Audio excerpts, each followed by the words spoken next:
아이 기저귀 갈던 손으로 양자역학 책을 펼쳤던 건 제 운명의 답을 찾고 싶었기 때문입니다. 해마다 5월이 오면 한반도는 거대한 에너지의 간섭 현상을 겪습니다. 어린이날, 어버이날, 그리고 부처님 오신 날, 우리는 이 날들을 사랑과 자비라는 감성적 언어로 포장하지만 그 이면에는 소름 돋을 정도로 정교한 인과율과 양자적 도약이 숨겨져 있습니다. 역사적 사건의 궤적, 엔트로피의 역전, 역사는 과거의 데이터입니다. 하지만 5월의 기념일들은 단순히 과거를 기리하는 것이 아니라 미래를 향한 상태, 배터의 전환점이었습니다. 어린이날 1923년 방정환 선생님의 선언은 당시 사회적 약자였던 아동에게 관측자의 지위를 부여한 사건입니다. 이는 혼돈 상태였던 식민지 조선의 미래 에너지를 희망이라는 특정 상태로 수렴시킨 양자적 결맞음의 시작이었습니다. 1956년 어머니 날에서 시작된 이날은 수직적 효의 가치를 사회적 질서로 고착화했습니다.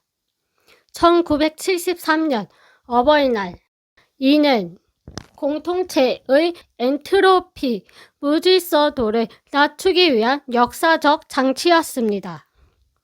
부처님 오신 날, 기원전 624년의 탄생은 개인의 해탈을 넘어 우주의 모든 존재가 연결되어 있다는 연기법, 즉 현대 물리학의 양자 얽힘을 철학적으로 선언한 날입니다. 사주 명리학, 오행의 순환과 관측, 사주는 태어난 시점이 천체 배치, 즉 초기 조건에 따른 확률, 통계학입니다.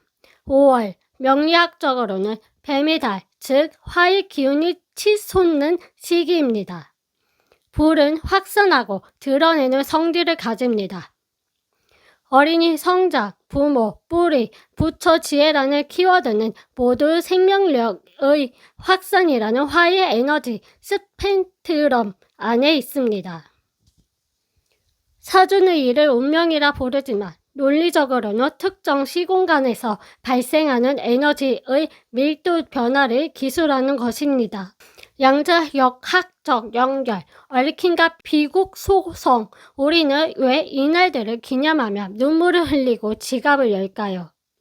양자 얽힘, 부모와 자식은 생물학적 DNA를 넘어 양자 수준에서 정보를 공유하는 얽힘쌍입니다.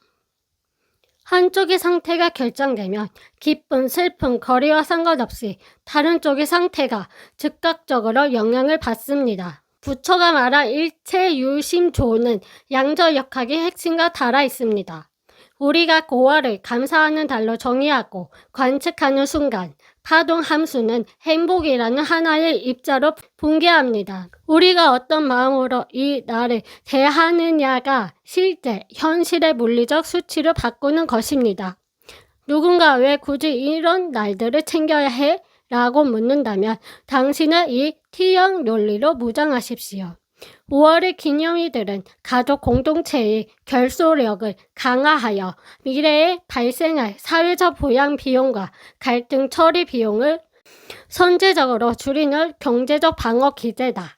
1년에 한 번 흩어져 살던 구성원들이 모여 서로의 안부를 확인하는 것은 시스템의 정기 점검과 같다. 데이터가 오염되기 전에 동기화하는 과정이다. 정신적 항상성 유지, 자비와 사랑이라는 추상적 가치를 물리적 일에 식사 선물로 친환함으로써 개인의 심리적 불안성을 해소하고 생체 리듬의 항상성을 확보하는 전략이다. 5월은 단순한 휴일이 나열이 아닙니다. 그것은 역사가 증명하고 사주가 예측하며 양자역학이 뒷받침하는 거대한 존재의 확인 절차입니다. 당신이 오늘 건네는 카네이션 한 송이는 우주의 엔트로피를 거스르는 가장 강력한 논리적 선택일지도 모릅니다. 아이 키우며 경력이 끊겼던 시간은 제게 멈춘 시간이 아니라 우주의 원리를 읽어내는 가장 깊은 공부의 시간이었습니다. 이제 그 기록들을 한 권의 책처럼 엮어 여러분의 운명을 함께 관측하려 합니다. 당신의 내일은 이미 당신 안에서 빛나고 있습니다. 지금까지 로고스 선아였습니다.